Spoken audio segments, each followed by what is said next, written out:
Welcome back to the show, everybody. Ruby Volume 6, Chapter number 4. So that's how it is.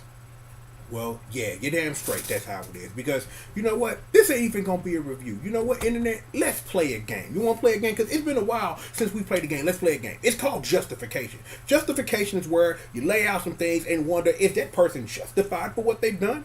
So, does Team Ruby have a right to be pissed at Ozpin? Justified for them to be angry, super duper fucking angry at this shit. Yes, literal justification for being pissed, for being overtly lied to about something that had to do with the fate of the world, but at the same time we talked about last week, Ozpin's justification for the reasons for keeping it. Did Crow have the fucking right to punch the fucking shit out of fucking Oscar the Niglet farmer? You're damn straight justification, because you know why? I'm like, Crow said it itself. Like, you gave me something when nobody gave me nothing. I followed you because I had none but love and respect for you. But for you to betray me in this way, you damn right I'm gonna buck the I'm gonna steal your ass like you stole my lunch money. So yes, legitimate justification for how they feel. And now Team Ruby and old lady named Maria, I think her name is, we just gonna be law, is they finna go reenact that one part in the Ninja Turtles 1. So there's that information. So, would you guys like to play more justification? Because, you know, we've got more justification. Because during the meanwhile, in between while, we got the rest of the squad, the opposite squad. That's just we calling them opposite squad. Salem is pissed off, and not like normally Salem pissed off. Like, this woman is legitimately fucking angry, like legitimately fucking mad. And given that her whole squad then failed, I don't blame our undead goddess. I don't blame her for being pissed off. Here's the thing, though.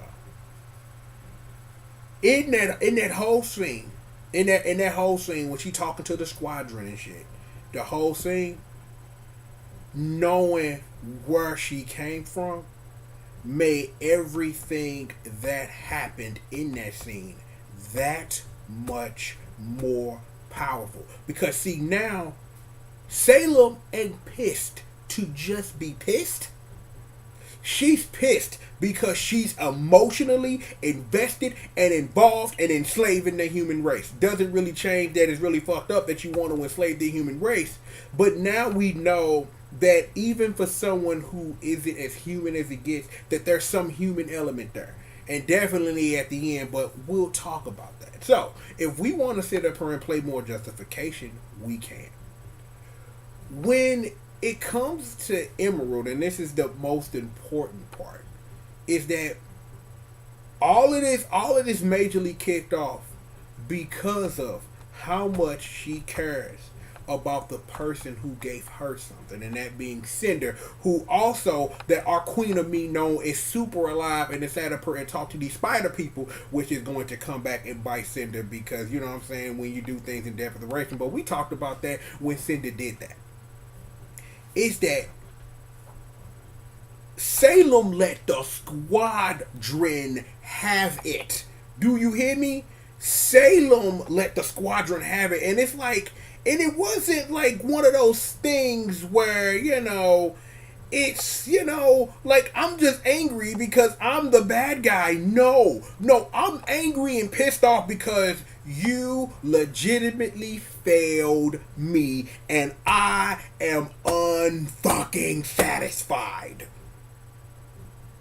I'm like, the thing is that remember how Volume 5 ended with the legitimate shaking of the whole world when she sat up here and channeled Emerald and just had everybody scared like that Cabal fatality in Ultimate Mortal Kombat 3, right?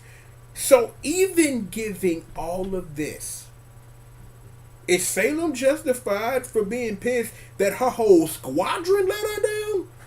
I'd say yeah. In the instance of, I'm trying to see how she see it. Is that, you know what I'm saying, that in this, and it's important that you send Hazel, you send Mercury, you send Emerald to go do one simple thing.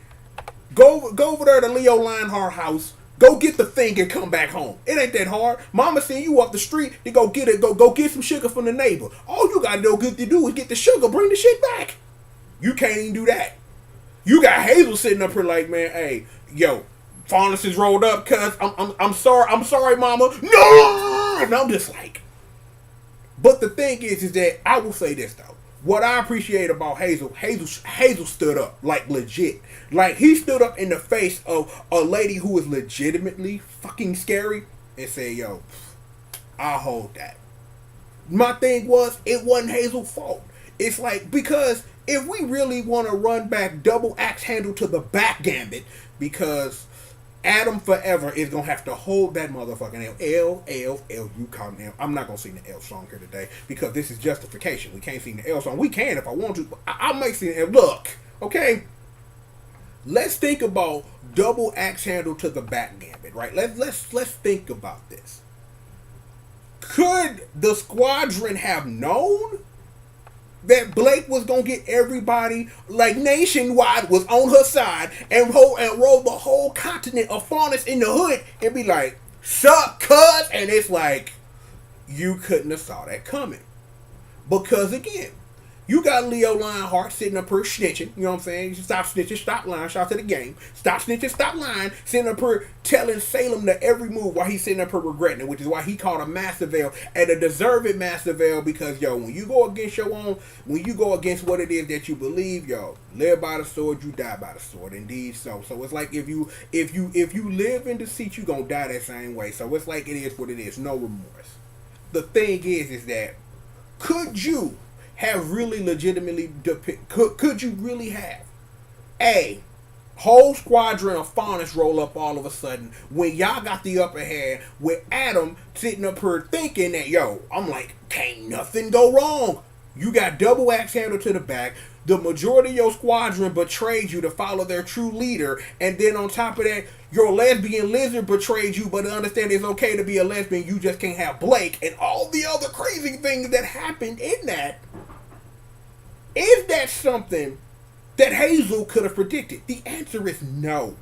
It's like, you couldn't have predicted that when you got people talking, and it's like, I'm like, who is that? Corin and Albert? I forget their name. They unimportant. Sitting up here, you got them in the mix. And you sitting up here like, yo, we got the squad going, and you got Adam doing this thing. You couldn't have predicted that Fondness turn. You couldn't have. You couldn't have. So it's like, for him to stand up and take a L for the team for something that was not his fault, I can commend that.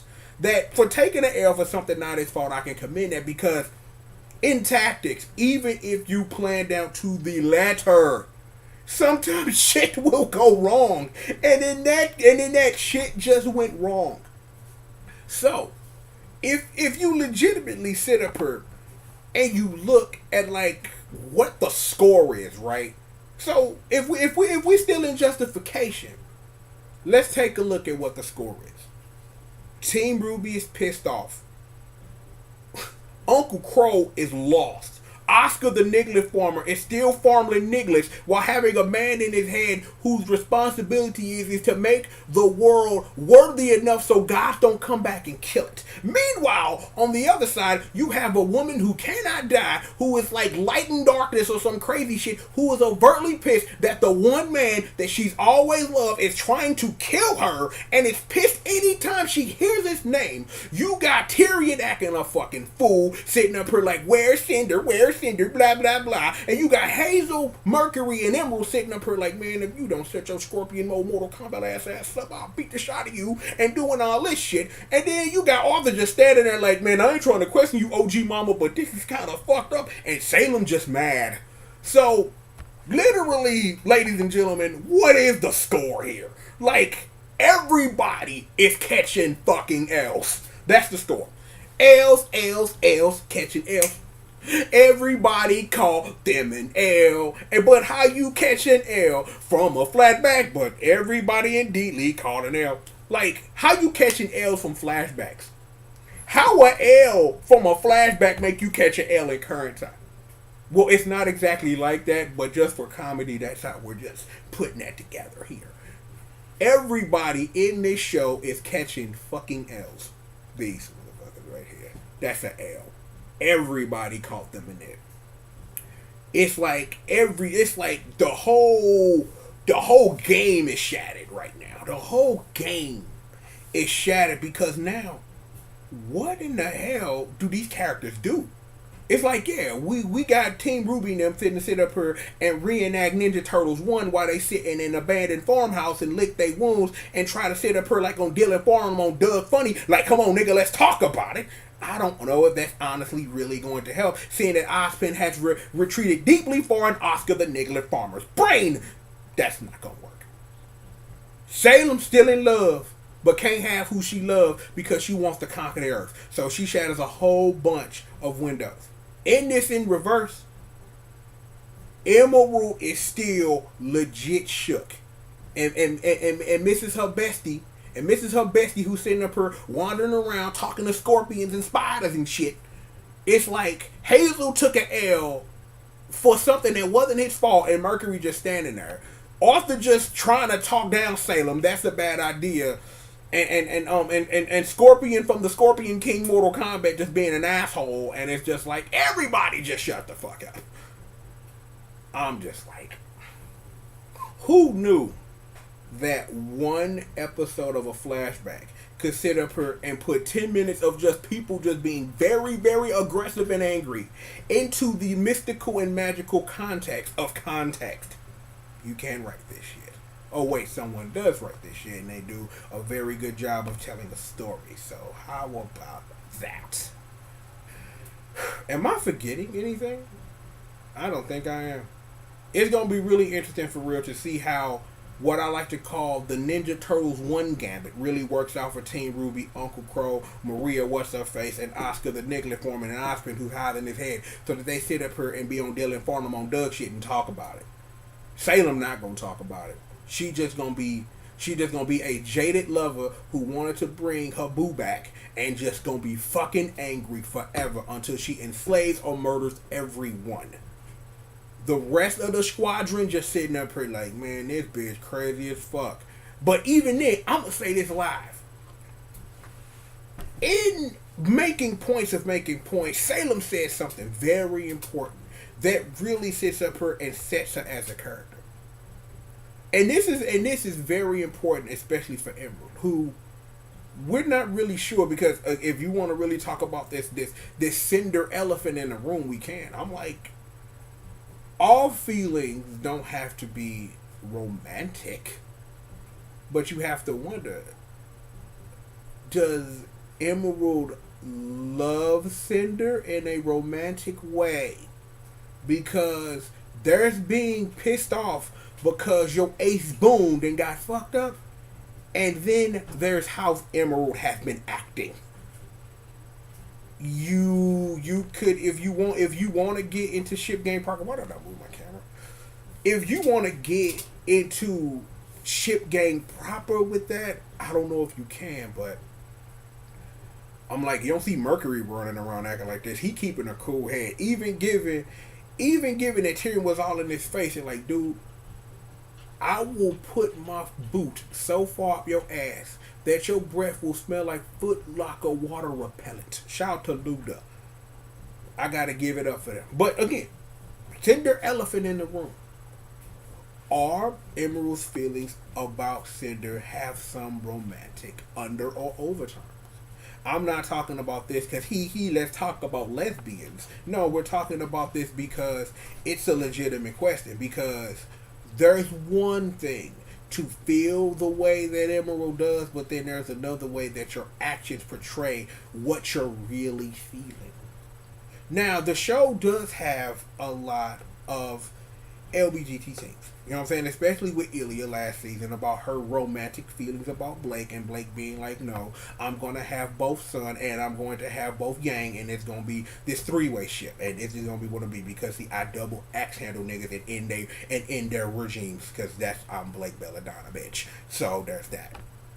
But that's something to think about. Like, it'll be interesting to see that if the show decides they really want to really discuss really Emerald's true feelings for Cinder, they can. But you already know that unless Cinder is going to have some mystical breakthrough, even if that is the case, it's not going to matter much. because the Cinder that we've seen, who for some reason that our infinite Lord Dark Goddess knew that she was just still alive regardless, and we still don't know about Auntie That's So Raven, if anything, at this juncture, is what's up with all of that.